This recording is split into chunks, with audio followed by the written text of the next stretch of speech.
Toutes et à tous, j'espère que vous allez bien. On se retrouve pour le brief du vendredi 5 juillet, il est 7h47. Aujourd'hui, on va parler donc des news économiques, du ratio long and short, du funding, open interest, des liquidations. On regardera ce que font les whales en finissant par l'analyse technique de Bitcoin. Mais avant ça, on va tout simplement regarder ce qui s'est passé hier et j'espère que vous n'avez pas trop perdu en futur. Parce qu'il y a en spot, c'est sûr, c'est une certitude, à mon avis, il y a tout le monde qui s'est fait défoncer. Mais voilà, on a eu un énorme dump sur lequel nous, on a ouvert un short. Donc ça c'était plutôt intéressant, on était actuellement dans la zone de demande, donc elle a lâché, c'était évident. En fait tout simplement le trade s'est plutôt bien passé, on a TP donc au réveil à 5h du mat. Donc plutôt pas mal, réveillé par les alertes, c'est toujours plutôt cool. Donc en fait ce qui s'est passé pour ce setup, je vais vous expliquer un peu comment je l'ai pris. Donc on avait donc une structure baissière qui était vraiment donc toujours baissière.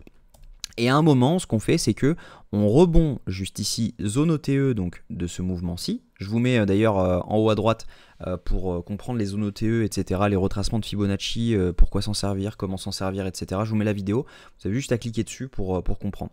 Donc le but était de rentrer donc, dans cette zone OTE, donc quand on place son Fibo juste en haut et en bas, on voit qu'on a cette zone. Donc le but était de rentrer donc, dans cette zone et d'attendre un petit setup. Ce que j'ai attendu, c'est qu'on fasse cette mèche de liquidation ici et qu'on reparte ici. Je suis rentré juste là et derrière j'ai refait de nouveau une entrée quand on est à retourner juste au-dessus de ça. Donc en fait mon prix moyen il est plutôt, en fait j'avais 0,75% et derrière je suis re-rentré ici, donc ce qui doit me faire une moyenne. J'ai pas regardé exactement mon entrée, j'aurais dû regarder, mais je crois que je suis à voilà 58 434 d'entrée, donc plutôt pas mal. Franchement, trade qui se passe à merveille. Le dump de cette nuit a été dû essentiellement à MTGOX qui a transféré 2,7 milliards de dollars. Donc maintenant, je n'ai pas eu l'info si jamais ils l'ont transféré à leurs clients et qu'ils ont vendu, ou est-ce que c'est simplement un price de la news pour dire bon bah ça y est ils vont vendre, du coup autant vendre avant eux et on prend un peu de profit pour acheter quand ils auront vendu. Donc ça je ne sais pas, faudra regarder si jamais ils ont vendu ou non, ça je le mettrai directement dans le Discord. Donc on valide un 1 pour 5 quasiment, ça rattrape honnêtement toutes les pertes de ce début de mois. Je vous avais dit hier que j'étais à moins 8%, actuellement je suis à moins 1,6%, donc ça rattrape pas mal. On est plutôt satisfait de ce trade. Donc pourquoi j'ai TP à 55 000 $? Tout simplement parce que je vous avais dit que ça représente le premier arrêt daily de tout le mouvement, donc il y avait des chances que ça n'aille pas beaucoup plus bas, et on voit que ça a pas mal rebondi après avoir TP, donc voilà, c'est pour ça que j'ai préféré TP ici, mais j'aurais très bien pu TP aux 53 600 $, parce qu'on va voir ensemble qu'en daily c'était une zone potentiellement pour rebondir. Donc on commence directement avec les news économiques. Aujourd'hui, 14h30, ça va bouger pas mal encore. Désolé de vous le dire, mais on va voir le taux de chômage à 14h30. Donc ça va être très impactant normalement sur le dollar et par conséquent sur les marchés en général. Si jamais on regarde le ratio long and short, on a toujours autant de long. On a 72% de long, c'est énorme pour un marché qui vient de perdre plusieurs centaines de millions. Si on regarde les liquidations, on a liquidé 589 millions de longues sur les dernières 24 heures, c'est énorme. Donc normalement on ne devrait pas avoir autant de longues, donc ça veut dire qu'il y en a énormément qui se sont ouverts et on va le voir ensemble et c'est bien le cas. Si jamais on regarde donc ce que font les portefeuilles en général, là sur les dernières minutes, on voit que il y a l'open interest qui remonte avec des fundings qui remontent. Donc ça veut dire que ici on a du long qui s'est ouvert. Donc on a encore des gens qui ont des sous pour pouvoir faire des futurs et malheureusement c'est problématique parce que tant qu'ils font le contraire de la tendance peut continuer. Donc jusqu'à ce que un moment voilà ils aient raison et que on se décide à sortir tous les shorts. Mais le problème c'est qu'on n'en a pas tant que ça des shorts. On a vraiment des gens qui sont convaincus qu'à chaque fois qu'on a un dip c'est le bottom. Et donc le problème c'est qu'ils se mettent à long. Par exemple vous voyez ici on a eu un petit ralentissement, boum ils ouvrent du long. On voit hausse de l'open interest, hausse des funding, boum c'est du long. Ici on a eu du short. Donc là c'est la zone, non nous c'est ici qu'on a short, donc là c'est une zone pareille, au début c'était que du long, et derrière on a eu un petit peu de short, donc on peut avoir un petit peu de liquidation qui traîne ici. Donc pourquoi pas venir les chercher pour derrière redump, donc faire un truc comme ça et derrière on peut repartir, on verra. Il y a peut-être un setup à tenter, on verra ça directement, à mon avis en direct sur le Discord en fonction des datas le moment venu, parce que là ça va très vite en ce moment. Donc voilà, on a eu beaucoup de choses qui se sont passées. Juste ici, on a eu énormément de longues qui s'étaient ouvertes, donc juste là, et c'est pour ça que moi, quand on était ici, j'ai vu donc ces datas-là, je me suis dit, ok, vas-y, c'est bon, ça va dump, c'est sûr, donc autant remettre 1% de plus, 1,25% de plus, parce que là, c'était un trade cadeau. Donc voilà, en fait, ce qui s'est passé. Si jamais on regarde sur ExoChart, donc ça c'est un nouvel indicateur que m'a proposé un de mes abonnés, clairement il est super, donc j'ai pris la version pro et on peut voir en fait tout simplement ce qui se passe en fonction des longues et des shorts, et donc ce long là, on voit tout simplement que ici on a long énormément sur le marché, donc derrière ce que ça voulait dire c'était tout simplement c'était des liquidations à la baisse qui s'accumulaient encore et encore, et derrière qu'est-ce qu'on a fait, on est venu dump. Mais en fait sur cet indicateur là, ce qui est cool c'est que directement on a les montants des longues. En fait vous avez le ratio long, le ratio short, je vais faire une vidéo dessus. Par contre c'est un indicateur qui est payant, donc il y aura peut-être pas tout le monde qui pourra se l'offrir, c'est pour ça que je le mets dans les vidéos. Si jamais vous voulez le voir directement, n'hésitez pas à regarder les vidéos pour ça, je le mettrai un peu tous les jours. Donc là on voit qu'il y a en fait 1500 bitcoins qui ont été longues juste ici, 2700 juste ici, 3000 bitcoins juste ici. Enfin c'est juste énorme quoi. Donc on a des montants qui sont faramineux, qui sont ouverts.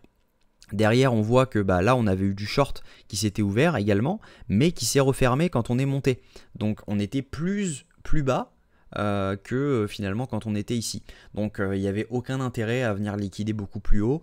On voit que les shorts s'étaient fermés, donc potentiellement, c'était fini pour la hausse. Et maintenant, on pouvait entamer la liquidation donc des longues. Et c'est bien ce qu'on a fait. Donc là on voit que c'est ce que je vous disais, ça relongue encore ici. Là on a quelques shorts qui se sont ouverts, mais voilà on est en train de les fermer petit à petit. Là il y avait du short qui s'est ouvert sur toute la descente, c'est ce que je vous disais, donc juste là quand on regardait. Juste là, il y avait eu du short sur toute la descente, on le voit, c'est vraiment stipulé ici, donc on a eu du short. Derrière, qu'est-ce qu'on voit? On les a tous fermés, et ça c'est plutôt intéressant comme data, parce que du coup on voit quand les longues ou les shorts se ferment maintenant, alors qu'avant on les voyait pas forcément. Donc voilà, ça fait un petit plus. Actuellement, voilà, on a encore du long, donc on n'est pas à l'abri de revenir faire un pump, et derrière redump pour les liquider, parce que voilà, les shorts on les ferme petit à petit, donc logiquement, on devrait encore redump. Donc désolé de vous le dire, mais normalement oui. Au niveau des liquidations, là on les voit, sur 24 heures, on avait énormément de gens à venir prendre. On est venu tout chercher. On a encore pas mal de liquidations qui traînent à la hausse. Mais voilà, si jamais on regarde, même sur un mois, on a pris tout ce qu'il y avait à prendre. Mais il y en a encore autour de 50, 52. Mais voilà, s'il y a encore beaucoup de liquidations à la hausse. Donc c'est plutôt satisfaisant de se dire que le mouvement haussier, quand il va arriver, personne ne sera prêt, personne n'aura eu d'argent pour acheter parce que tout le monde se sera fait liquider avant, et plutôt intéressant. Si jamais on regarde ce que font les whales, donc on a les retails qui eux rachètent ce mouvement, donc pour être honnête, à chaque fois que les retails rachètent un mouvement, en général c'est pas le bottom, parce qu'ils sont toujours trop en avance ou trop en retard, donc ça c'est pas bon. On a les whales, on a quelques whales qui rachètent, mais c'est pas non plus des achats faramineux, on n'est pas sur des mouvements haussiers comme ça, on est juste sur des petits mouvements de 10 millions de dollars, donc on n'en a pas non plus des quantités astronomiques. Il faudrait vraiment voir une hausse terrible pour se dire ok ça y est, on peut repartir, les whales achètent.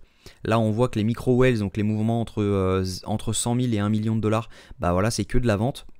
Donc peut-être que c'est des ventes de MTGOX, donc des clients MTGOX qui vendent leur token, donc à voir maintenant. Mais voilà, à mon avis, on n'est pas encore sur un bottom, il faudrait vraiment qu'il y ait un setup qui se dessine, où on puisse faire un truc comme ça, qui là, ça nous stipule que c'est un bottom, et derrière, nous ce qu'on fait, c'est qu'on cherche une entrée, et derrière, on peut repartir. Donc on chercherait une entrée là-dedans, par exemple, si on faisait ce genre de structure. Donc voilà, si jamais on regarde au niveau daily, donc là, ça va être intéressant de voir pourquoi on a rebondi en fait sur cette zone. Donc en fait, il y a tout simplement une trendline qui est juste ici.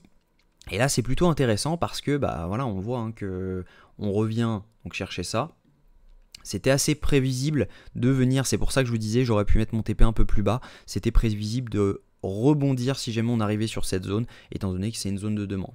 Maintenant, ce que je pense, c'est que on va casser cette zone, on va venir chercher sous cette mèche autour des 50 400 $, donc ça peut mèche en gros jusqu'au 49, 48, et derrière pouvoir poser un bottom, casser ce plus haut, et derrière pouvoir tout simplement repartir. Donc là, ça pourrait être intéressant de faire quelque chose comme ceci, parce que ça nous donnerait un retour zone OTE, une mèche de toutes les liquidités, une dernière capitulation de tous les retails, de tous les gens qui font des futurs avec un peu trop de levier, etc. Une bonne leçon. Plus personne n'a d'argent, et derrière, les whales, qu'est-ce qu'elles font? Elles rachètent tout, et derrière, on peut repartir. Et le temps que les gens qui ont tout perdu refassent un peu d'argent, ils vont réinvestir, et ce sera le top. Donc voilà un peu le plan.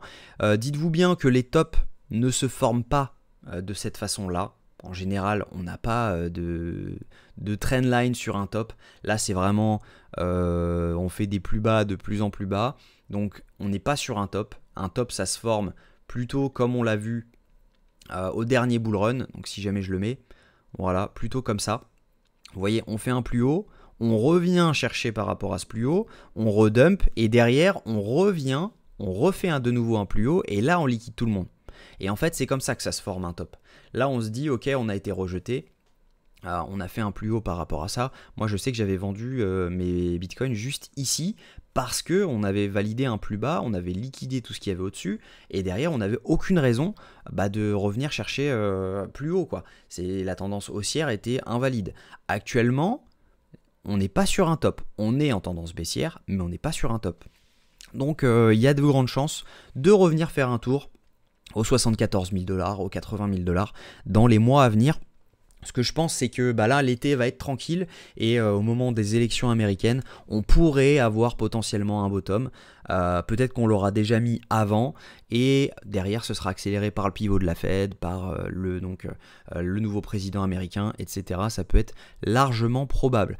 Donc voilà, pour moi, on est actuellement baissier. On a de grandes chances de venir chercher les 49 000 $, mais voilà, il faut prendre son temps, il faut DCA tranquillement, et puis voilà, donc je vais actualiser le challenge, le DCA challenge, on est actuellement à 2300 $, je crois, sur les 2500, donc ce qui est plutôt pas mal parce qu'on n'est que sur une baisse de 5%, il nous reste 500 $ à investir, donc je pense que on va mettre des cartouches bientôt, là, je pense dans les jours à venir, je pense qu'on va remettre 250 $ dans la journée et on va attendre pour avoir 250 $ pour poser sur des alts quand Bitcoin sera ici parce que je pense que ce sera le bottom. Donc voilà, j'espère que cette vidéo vous a plu. Si c'est le cas, je vous invite à liker, commenter et vous abonner.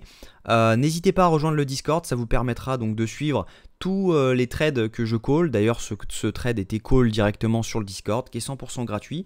La seule condition que je demande, c'est de passer par mon lien d'affiliation MEXC, qui clairement est un banger au niveau des frais. Vous avez 0% de frais au comptant, 0% de frais au taker et maker. Donc ça, c'est vraiment un truc de fou. Et sur les contrats à terme, vous avez 0,01% de frais au lieu des 0,07%.